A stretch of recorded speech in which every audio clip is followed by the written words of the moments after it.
¿Qué tal, muchachos? Vamos a tener nuestra primera clase virtual de la materia que corresponde a la unidad 1, que es la introducción al estudio de la personalidad. ¿Ya? Bueno, en la siguiente lámina vamos a ver un pequeño pantallazo de lo que vamos a observar en este tema. Primero, el punto de partida es que tenemos que entender la diferencia entre paradigma y teoría, ¿no?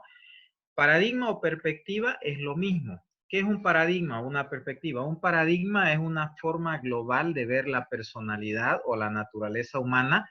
Es una forma que tiene ciertas características que son compartidas por la comunidad científica en un momento determinado. Entonces, por ejemplo, un paradigma puede ser una forma de ver la naturaleza con ciertas características, como por ejemplo el paradigma o perspectiva psicoanalítico de la personalidad, porque tiene ciertas formas de ver que caracterizan ese paradigma precisamente. Por ejemplo, considerar que la conducta humana se debe a factores inconscientes es una postura paradigmática, porque a partir de esa concepción puede haber un montón de teorías que tomen eso como punto de partida, aunque puedan tener diferencias posteriormente. Entonces quiere decir que dentro de una misma perspectiva o paradigma puede haber muchas teorías, porque una teoría, recordemos, es una explicación parcial acerca de la realidad. La teoría generalmente se circunscribe a un determinado aspecto de la realidad y explica ese aspecto de la realidad principalmente. Entonces, todas las teorías siempre tienen algún paradigma o alguna perspectiva a la cual se marcan.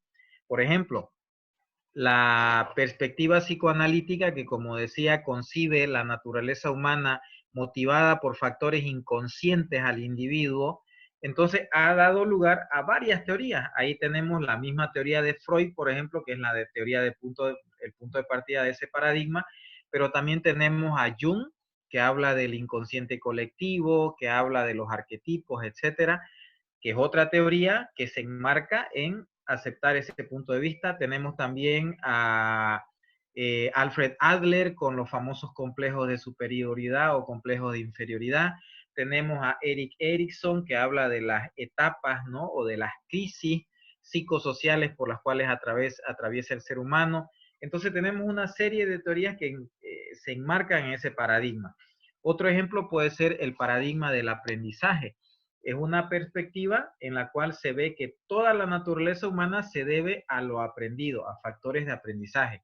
Ahí tenemos el condicionamiento clásico de Pavlov, tenemos el condicionamiento operante de Skinner y una serie de otras teorías más. Entonces, el punto de partida para entender lo que es la personalidad es que todas las teorías de la personalidad que vamos a ver en esta materia corresponden a ciertas perspectivas o paradigmas, y de ahí precisamente van a salir los temas. La perspectiva psicoanalítica, la perspectiva del aprendizaje y otras que vamos a ver posteriormente. En la siguiente lámina vamos a entrar un poco ya más en detalle de todo aquello.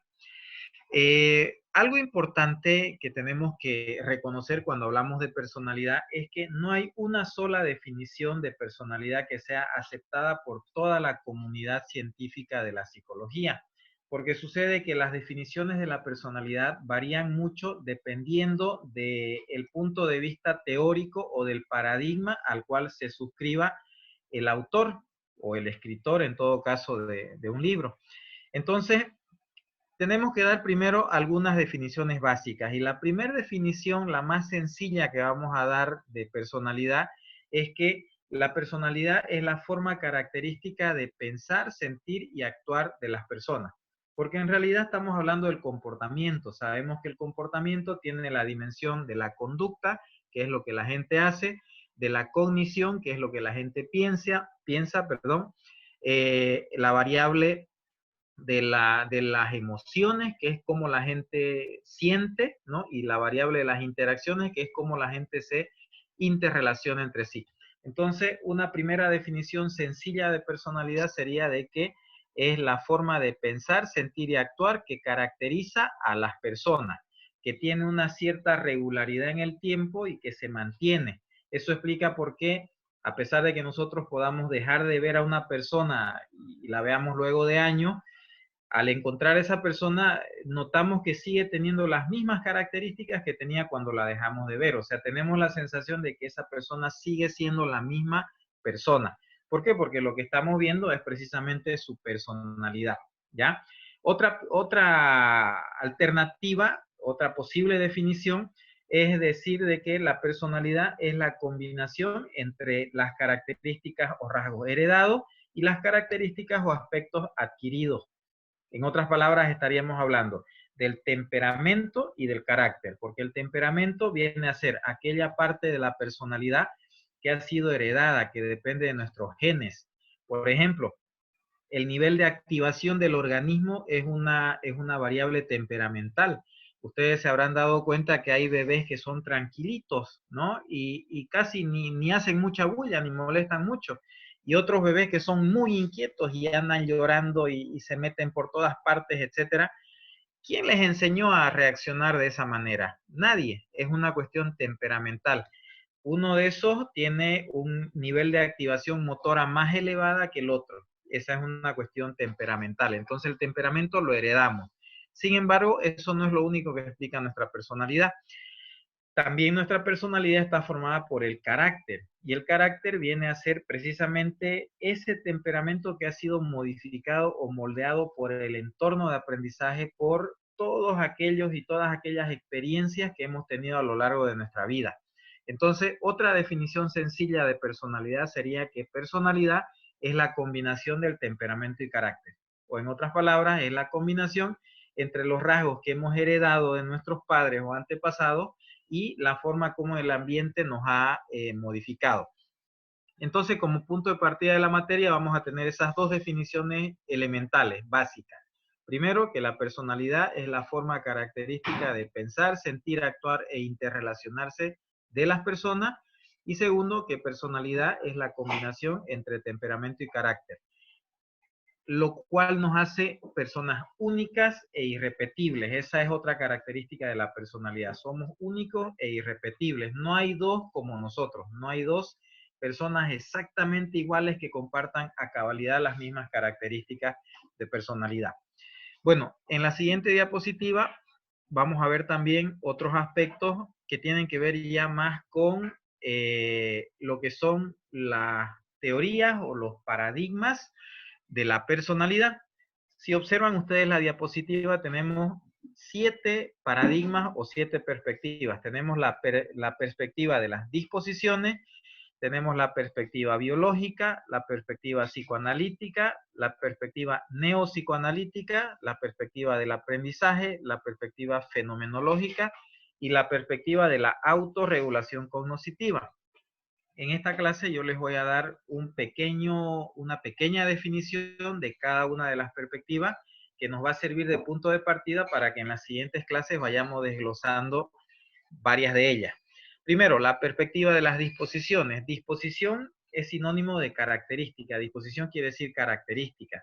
Entonces, la perspectiva de las disposiciones ve a la personalidad como un conjunto de cualidades o características, por eso serían disposiciones, que están dentro del individuo, que son inherentes, o sea, las disposiciones o esas cualidades son internas, no son visibles directamente.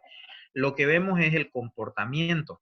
Entonces, por ejemplo, la teoría de rasgos forma parte de la perspectiva de las disposiciones, porque un rasgo, imaginemos retraído versus sociable, un rasgo, ¿no? Yo puedo estar más al lado de ser retraído o más al lado de ser sociable, ¿no? Entonces, pero ustedes no ven mi retraimiento. Ustedes lo que ven es que yo estoy callado. Lo que ven es que no mantengo el contacto visual. Y ustedes pueden inferir que el no hablar, el no mantener contacto visual u otras cosas, es porque soy retraído. Entonces, ese retraimiento es una característica inherente. Esta es la perspectiva de las disposiciones. ¿Qué sería la personalidad entonces para la perspectiva de las disposiciones?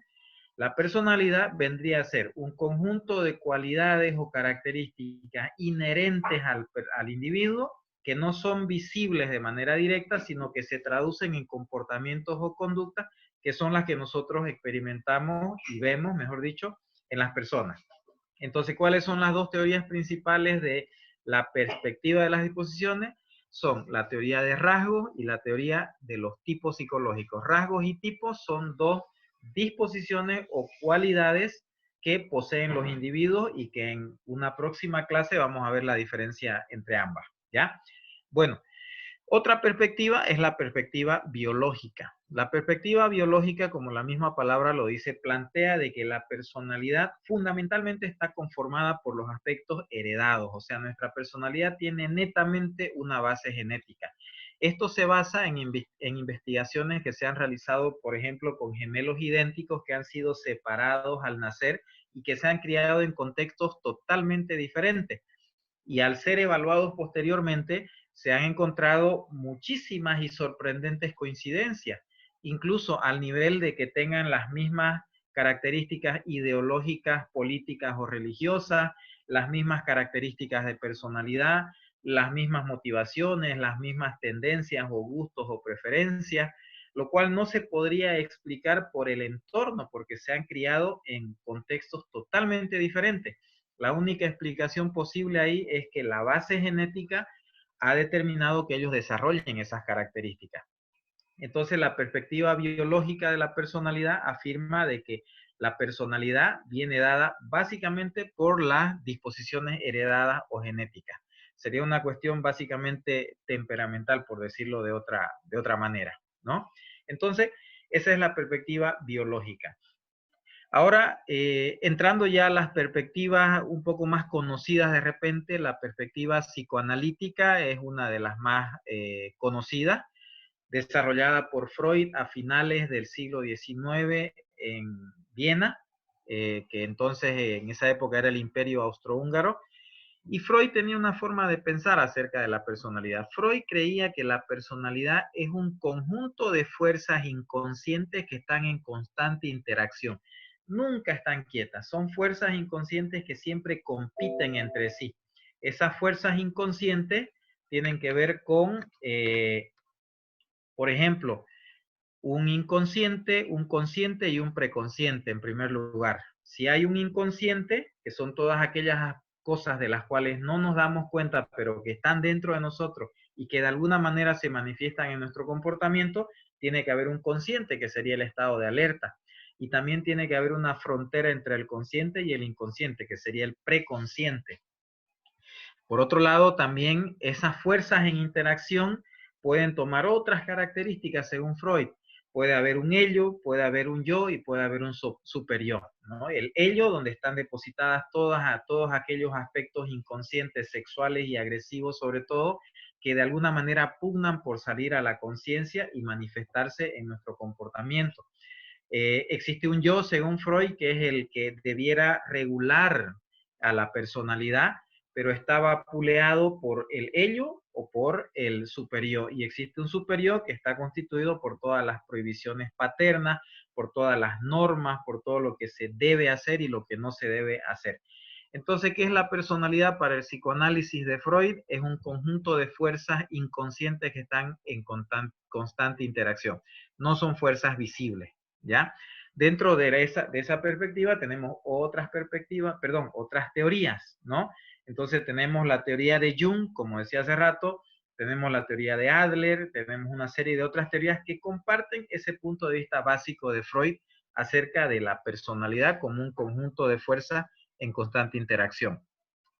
Bueno, como sabemos, Freud tuvo bastantes discípulos y muchos de esos discípulos al final se alejaron de él y bueno, tuvieron hasta ruptura en la relación hasta de amistad que tenían con el mismo Freud. ¿Por qué? Porque ellos empezaron a pensar de manera diferente y Freud lamentablemente no aceptaba que piensen de manera diferente a él, entonces cortaba esas relaciones en muchos casos y eso dio lugar a que surja una perspectiva nueva que se llamó perspectiva neopsicoanalítica o neoanalítica, que es la perspectiva precisamente que tiene que ver con los postulados que salen de Freud, pero que se diferencian de Freud, sobre todo en dos aspectos. Primero, no le dan tanto peso a los factores inconscientes como le daba Freud. Dicen que lo inconsciente es importante, pero no es lo más importante de la personalidad, lo inconsciente. Hay factores conscientes y hay una instancia inconsciente, que es el yo fundamentalmente, que es el rector de la personalidad, que es el que maneja la personalidad. Entonces, el yo tiene un papel más importante en la personalidad que el inconsciente o que el ello en este caso. Entonces, eso va en contraposición directa a lo que planteaba Freud, en el sentido de que el inconsciente es lo fundamental y es lo que determina la personalidad. Otro punto de diferencia, de quiebre de los neoanalíticos o neopsicoanalistas, es el hecho de que le dan mayor importancia a los factores sociales. Sucede que Freud no se dio cuenta que las personas tienen familia, que las personas tienen relaciones sociales y que viven en un entorno social. Los autores neoanalíticos le dieron bastante importancia a las relaciones sociales. Por ejemplo, ahí tenemos a un Erik Erikson que plantea el hecho de que la personalidad se desarrolla por las crisis que atraviesa el individuo en determinadas etapas de su vida y que la sociedad es la que le plantea niveles de exigencia que dependen de la edad del individuo para que el individuo afronte eso. Por ejemplo, en la adolescencia la crisis es identidad versus confusión de identidad.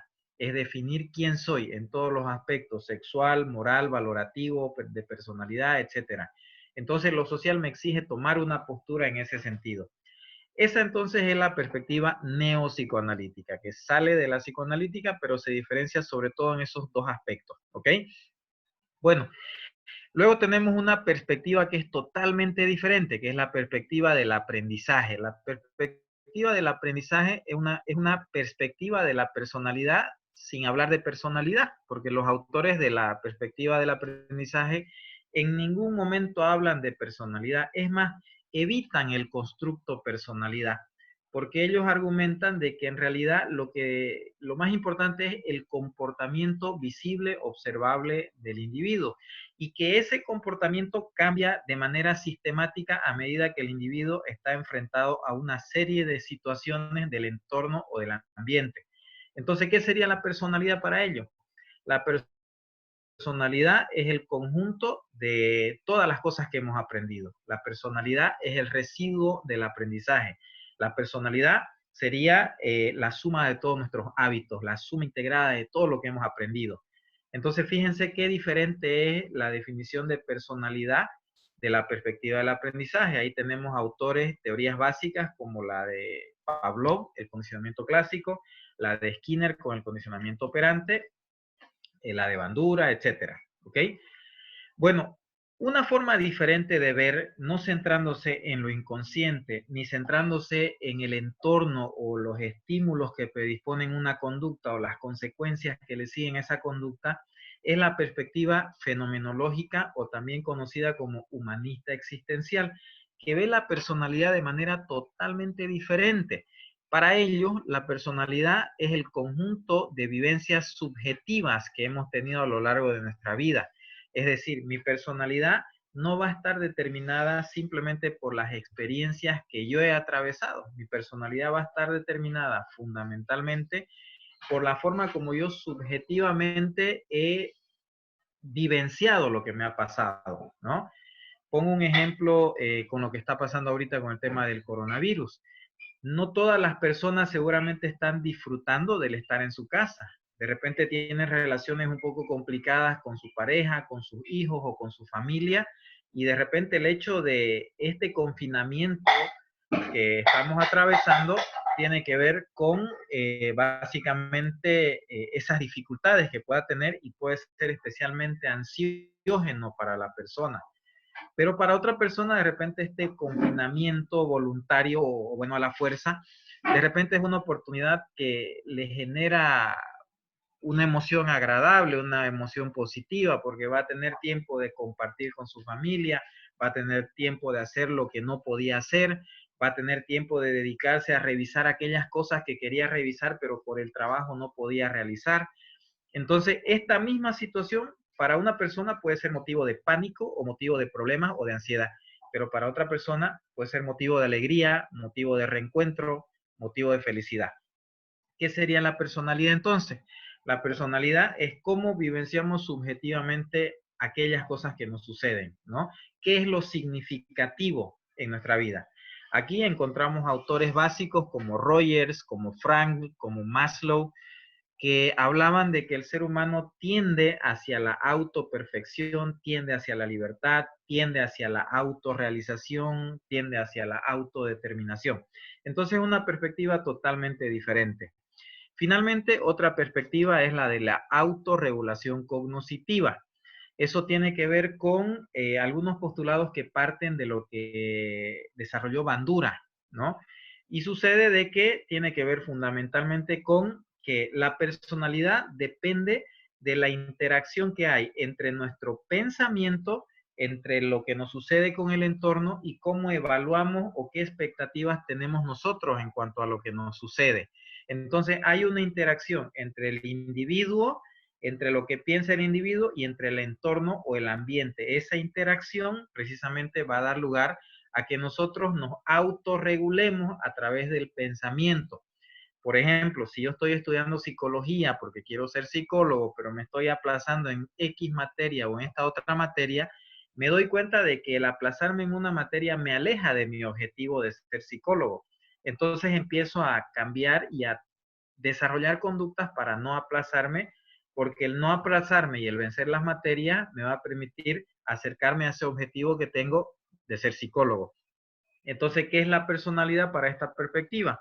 La personalidad viene a ser ese conjunto de procesos cognitivos que permiten que el sujeto regule su propio comportamiento en interacción con el entorno. Entonces, vean ustedes que de las 7 perspectivas tenemos 7 definiciones diferentes de la personalidad, porque son puntos de vista totalmente diferentes acerca del mismo constructo psicológico. Ahora, todas estas perspectivas comparten lo que se llama supuestos filosóficos, que vamos a ver en la siguiente diapositiva. Los supuestos filosóficos tienen que ver con formas de pensar acerca de la naturaleza humana que están en la base de todas esas teorías. Como son supuestos filosóficos, no son precisamente demostrables, es más una cuestión de tomar postura, de optar, ¿no? ¿Cuáles son estos supuestos filosóficos? Son algunos que vamos a mencionar. Uno de ellos es, por ejemplo, libertad versus determinismo. Yo les preguntaría a ustedes, ¿ustedes son totalmente libres para hacer lo que ustedes quieran? Si ustedes me dicen que sí, que son totalmente libres para hacer lo que ustedes quieran, entonces ustedes tendrían el supuesto filosófico de que la personalidad es esencialmente ser libre, estar en condición de hacer lo que ustedes quieran. Pero si ustedes me dicen no, a pesar de que a mí me gustaría y yo puedo hacer algunas cosas, hay cosas que no puedo hacer, ¿no? No puedo salirme de pijama, irme a la universidad y hacer lo que hago en mi casa en la universidad, porque hay ciertas normas sociales. Entonces, tengo libertad, pero también tengo ciertas restricciones, ¿no?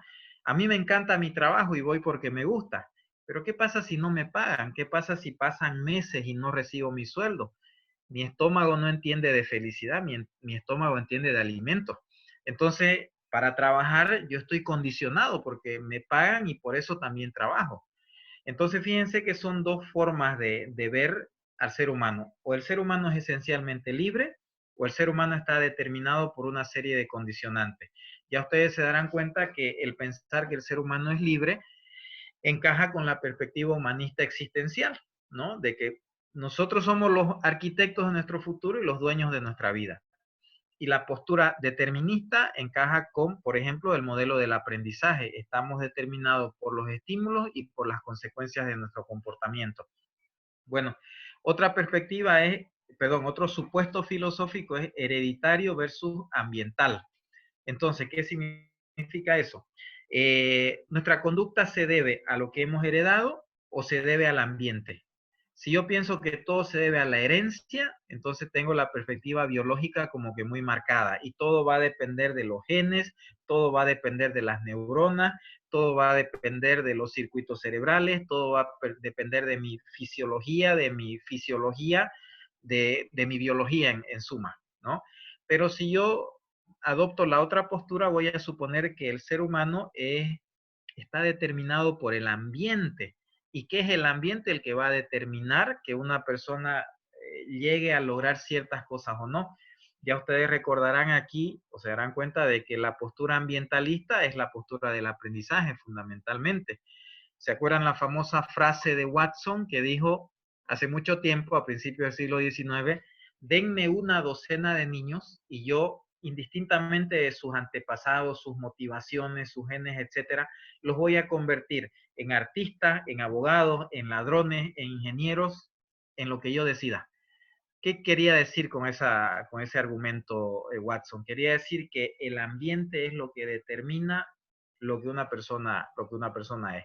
Entonces, postura, ¿no? Yo puedo estar en medio y decir, bueno, sí, por un lado está lo hereditario y por otro lado está el ambiente, o puedo ser radical en cuanto al ambiente o radical en cuanto a la herencia.